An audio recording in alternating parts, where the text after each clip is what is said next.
later, we take a look at how Tzu Chi volunteers in China visit care recipients in Siyang, Jiangsu Province. The buildings at Tzu Chi's first prefab housing unit in Kelantan, Malaysia was completed in less than 12 hours.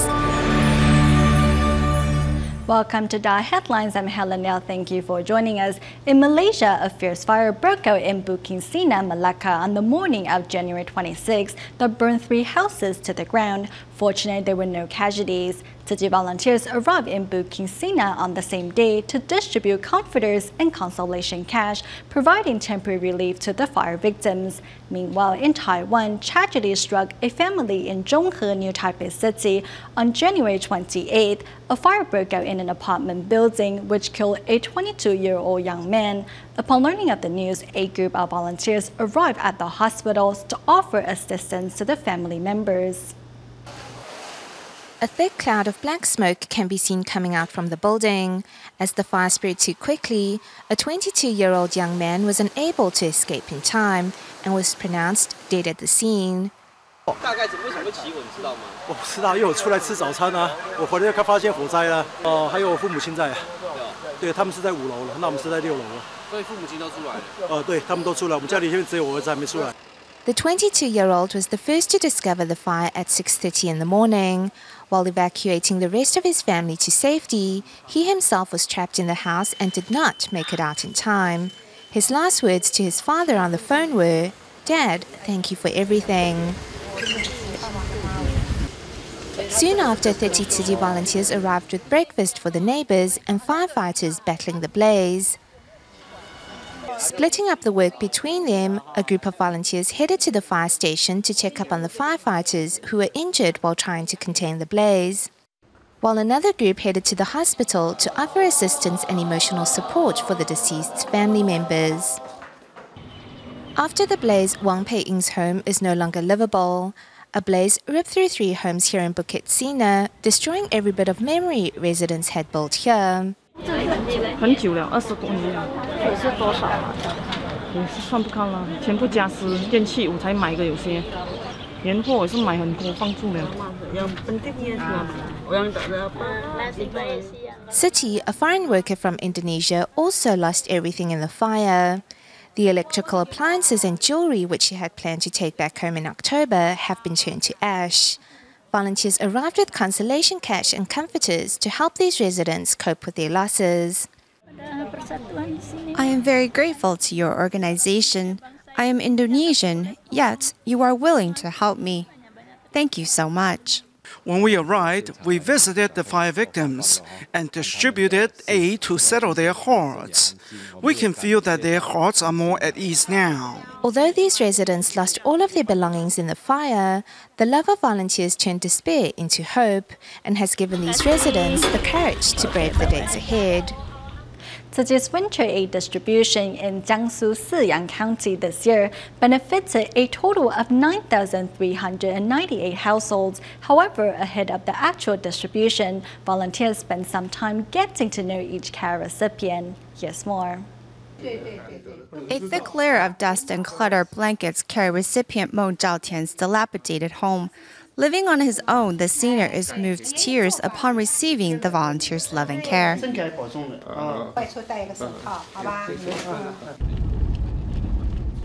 Soon after their initial visit, volunteers head to the Hmong household once again to feed him vegetarian dumplings before the winter aid distribution begins.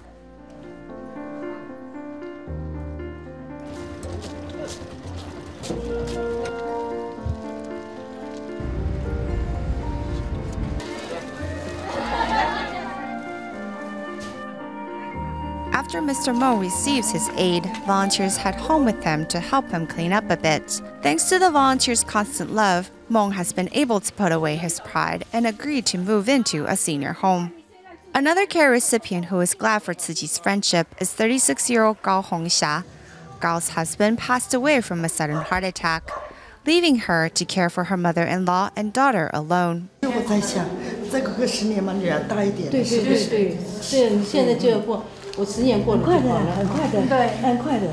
Visiting another care recipient, volunteers not only moisturize a mentally disabled girl's hand, but also teach her how to apply the lotion to her mother's hands. For these recipients, the new clothing for the Lunar New Year is extra warm, as it is embedded with the love of the volunteers. Recently, Tzu Chi volunteers held another winter aid distribution in Hebei Xiaoyuan County. Aid distributions in the region have been ongoing since 2006, and as volunteers went door to door checking on care recipients following the distribution, they were greeted as old friends. Following the most recent aid distribution here in Laiyuan, volunteers travel the winding mountain roads to visit care recipients one by one. They first arrive at the home of Zhao Rong, who has cared for his mentally disabled son and wife for over 10 years. 4 months ago, however, Zhao celebrated the birth of his second son. 他会煮饭吗？不会，什么都不会，都是他照顾，都是我自个儿的事儿。哦哟，怎么这样子的？这没法子，他今年生的老二了，我今年过得还高兴了，今年。啊，对，有点希望了，有点希望了。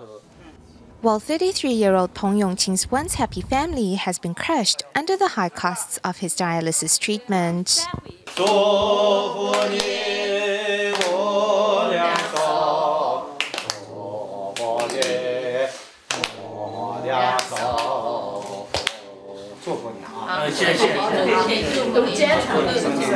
61-year-old Jiang Zhanglu lost his mother when he was 6, and at 12, his father. That same year, he also came down with polio.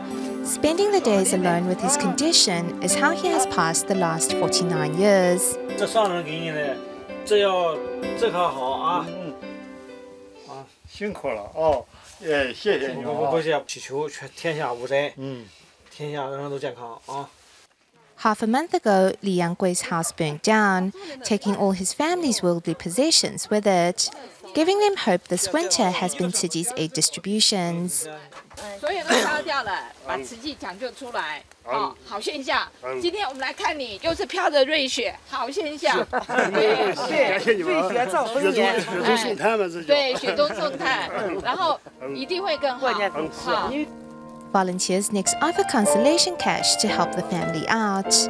Thank you so much. You are truly bodhisattvas. Thank you again. With Tzu Chi by their side, these care recipients have found that life has become a lot kinder. Next, we turn to year-end blessing ceremonies in China to ensure the elderly don't miss out on the opportunity to take part in the celebration. Tzu Chi volunteers at the Bao'an branch in Shenzhen thoughtfully organized transportations to the venue, while in Tianjin, 2 media volunteers were invited to share their experiences. From the winter aid distribution in Hebei to the distribution in Tianjin, and the following year-end blessing ceremony, Tzu Chi's footprints of love have been captured and documented by Fu Chuanlian and her son, Fu Xiongtao, for all to see. Normally the ones behind the camera, today at the first year-end blessing ceremony in Baochi, Tianjin, the mother and son team has taken to the stage. It's a privilege to take part in Tzu Chi activities. No matter how busy it is at the store, I always make time to take part in the events with my son, Fu Xiongtao. We always attend the events together.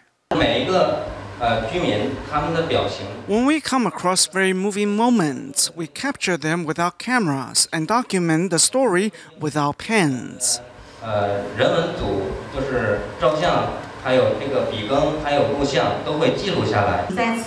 May you both continue to grow and learn from each other on the Tzu Chi path. Come, give your mom a hug. After sharing his story on stage, Fu Xiongtao immediately picks up his camera once again to capture these moving moments through the camera lenses. Knowing that the senior has trouble getting outdoors following a stroke, volunteers organize transportation to the year-end ceremony venue. I wish him good health and may he live a long and healthy life. I really love him.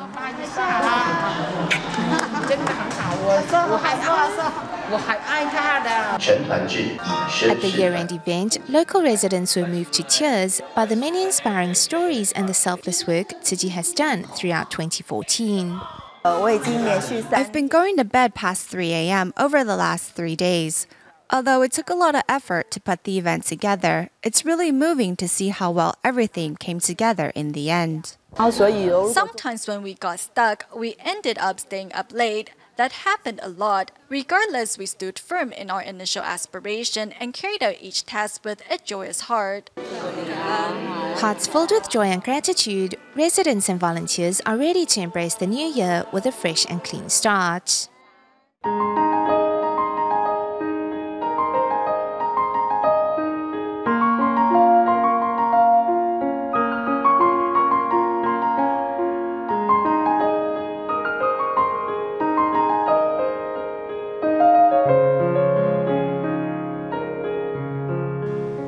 Tzu Chi's mid to long-term assistance program in Malaysia's Kelantan has recently kicked off with the first prefab housing unit built in less than 12 hours, a feat that left government officials, residents, and the media amazed. Today, volunteers have a challenge set out for them: finish building this prefab house in less than 12 hours. As this was shipped by air, several pieces had to be disassembled. Having to reassemble them has meant a bit of extra work. Regardless of how much extra work was involved, volunteers were determined to build the unit to perfection, as it will be the first prefab in Manipur and one that will serve as a model for others to come. Once finished, the house was praised by government officials and the media alike.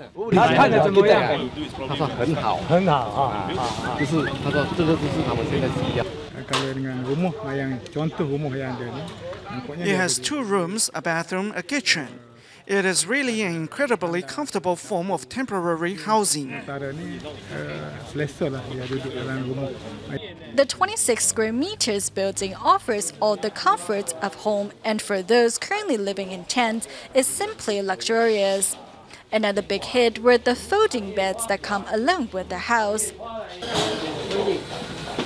Okay, there's a bed.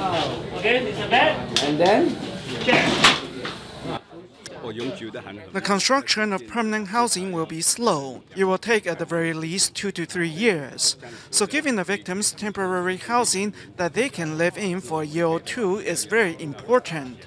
We need about 600 of these buildings. Government officials also bring a signed letter from Kelantan's Minister of Justice, who expresses the hope that Tzu Chi will go ahead with its plans to build prefabs here in the state.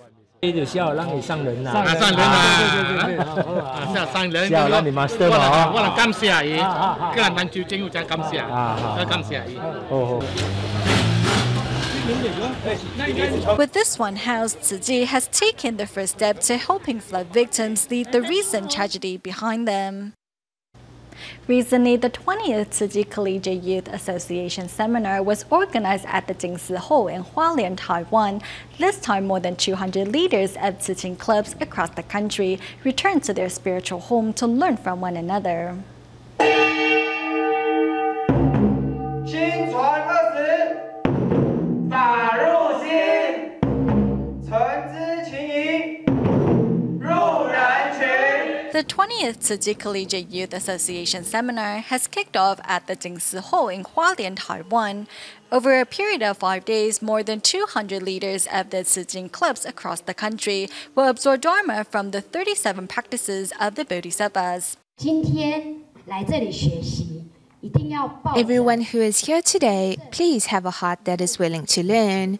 If you are full of yourself, it is impossible for you to take the Dharma to heart. If everyone's heart is full of love, there will be peace.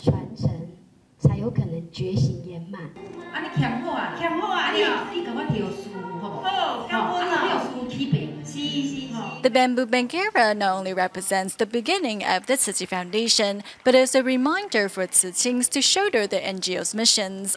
Over the past 20 years, Ida parents not only offered Tzu Chings assistance whenever needed, but have also been good role models. I have been guiding these youngsters since the first Tzu Ching seminar. Many Tzu Chings have graduated and are now working on behalf of the Buddhist NGO. I think they will continue to follow in our footsteps, spread the Jiangsu Dharma lineage and Tzu Chi far and wide. By volunteering alongside the Tzu Chi aunts and uncles, I have realized that the best way of learning about something is by doing. I will become a good role model for Tzu-chins and guide them every step of the way. These are the words said by Li Yibang during the second Tzu Chi seminar 19 years ago. Although more than a decade has passed, Li, who is now a Tzu Chi alumnus, still remembers the promises he made. We need to check on how many tables we need to bring over later. This is Tzu Chi alumna Wu Yuxuan, who has been a part of the Tzu Chi seminar since 2005. Although no longer a university student, every year Wu still sees her days off to volunteer. I have discovered what I want to do with my life by joining this Tzu Chi seminar. Although I cannot be a part of the seminar from start to finish, I can still contribute my share by being a guest speaker. I can definitely share my experience with Tzu Chins. The Tzu Chi Collegiate Youth Association was established in 1992, and the first Tzu Chi seminar was held in 1996. Now, 20 years later, the Tzu Chins have grown up.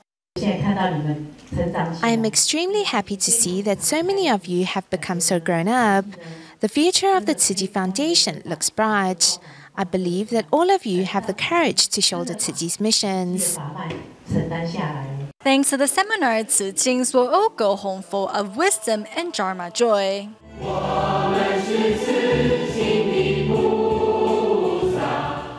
Traditionally, in Chinese society, new moms take a month-long rest doing nothing but enjoying herbal meals to recuperate from childbirth. In the past, plenty of Chinese medicinal ingredients would have to be purchased and brewed to make it all possible, which could be very tedious. Now, with ready-to-serve Chinese medicine available, new moms can rest easier during this period. At Dalian Tzu Chi Hospital, Miss Lin, who had just delivered her baby through a cesarean, is enjoying a soup with Chinese medicine that will help prevent edema during her month-long rest. After childbirth, it will take some time for a woman's metabolism to recover. As their spleen and stomach remain in a weakened state, edema in the feed is more than likely to occur. So they need to watch their fluid intake. Compared to brewing herbal soup, it is easier to control with ready-to-serve Chinese medicine. Many Chinese medicinal ingredients are needed to help a mom recuperate during the month-long rest. With the new concentrated formula, no brewing is needed, so moms can focus on resting. If the blood and fluid inside a woman's womb is not properly discharged after childbirth, and the uterus did not fully contract, then she might have trouble getting pregnant again. Also, her premenstrual syndrome might get worse afterwards. If a woman is already taking medication to induce uterus contraction, she must notify her TCM doctor, as the formula will have to be modified. Also, while enjoying the month-long herbal meals, if any of the following symptoms occur, she should also notify her doctor immediately to change her prescription. As China has the monopoly on pretty much all Chinese medicinal ingredients and the quality and volume that Taiwan imports remain inconsistent, many farmers in Taiwan have been trying to grow Chinese herbs domestically. However, as the climate and environment greatly affects how well a plant grows, this road has not been easy. But thanks to years of relentless effort and persistence, we now have some good news from Taiwan's agriculture industry. Though jujube trees need to rest during winter, farmers still have plenty of work to do. This weed is known as shepherd's needles. It grows very fast, so other kinds of weed have no chance to grow. Traditionally, herbicides will be sprayed to control the weed, but not on this organic farm, where chickens are used to control weeds and their feces is used as the tree's fertilizer. Just 7 years ago, Chen knew nothing about farming. I was told by the other farmers that prevention is better than cure, and to spray pesticides first before anything happens. But people don't eat medicine before they get sick. Instead, we should think about what causes our health problems and try to prevent that from happening. For the sake of both her family and the planet, Chen farms organically and her jujubes are always sold out as soon as they are available. There are more and more domestically grown jujubes, and the prices is at least 4 times higher than those imported from China. Even so, people still can't get enough of Taiwan-grown jujubes. But just like all other small farms in Taiwan, Chen cannot support her family alone with the limited yield of her farm, while domestically grown Chinese medicinal ingredients remain insufficient. We discovered that both the quality and volume of the ingredients from China can be inconsistent. If we can grow the ingredients ourselves, we can better control quality and volume. Inside the multi-layered greenhouse of Thai sugar, wolfberry is being grown, but so far each plant has only bore 3 fruits. It will still be some time to find the right way to mass produce the berry. Thai sugar is also trying to grow honeysuckle and chrysanthemum, as the imported ones are often contaminated. First, we will grow what the market needs. Second, in terms of technical requirement, it has to be something within our means. Though to become completely self-sufficient would be very unlikely. At least we can contribute to the market and provide our citizens with safe products. As how well a plant grows is heavily dependent on the climate and environment, thus the Chinese medicine community may not fully embrace domestically grown ingredients. The valued items of this orchid field are the stems of the flowers, which is a Chinese medicinal ingredient known as dendrobium. Due to its scarcity, the price is usually very high. However, due to breakthrough in farming techniques, it can now be mass-produced in Taiwan, while the quality has also been improved as well. These are Huosan dendrobiums, and their quality is excellent. The downside is it took 4 years to grow this many. Listed as 9 heavenly Chinese medicinal ingredients, dendrobium is pricey and heavily counterfeited. Though Wen has successfully bred a new species that is even more potent than the original, it has not been accepted as a medicinal ingredient. This Jinhuang dendrobium is superior to its parent plant. Both the alkaloids and polysaccharides contents are higher. A 16-gram plant becomes 8 grams when dried, which is still much higher than the traditional 2-gram plant. From 1 plant to 2, and the next generation will be 4 plants, all with the same quality. Taiwan's Seed Improvement and Propagation Station has even weeded out all the bad genes as its staff went about their breeding experiments to improve the plant. I refined it and now only have to be able to mass produce it to supply the market with plenty of medicinal ingredients. No longer will consumers have to look for substitutes or worry about the contamination of heavy metals and residual pesticides. With Taiwan's agricultural technology, we can grow pesticide-free plants. With our mastery of technology and the cleanness of our environment, we can actually try to grow more varieties of Chinese medicinal ingredients. Not only can we meet domestic demand, perhaps we can even help develop some high-valued medicine and export it to the world. This would certainly seem like a perfect solution, as the price of imports continues to increase while consumers frantically search for safe medicinal ingredients to use. It seems it would be wise for Taiwan's agricultural industry to continue to invest in this area. We stay in Taiwan at the end of the show, where Tzu Chi volunteers help 3 brothers clean up their cluttered homes. Thanks to volunteers' assistance, the 3 brothers can finally live in a home that is both clean and good for their health. We'll leave you with these images. Thank you for tuning in. Goodbye.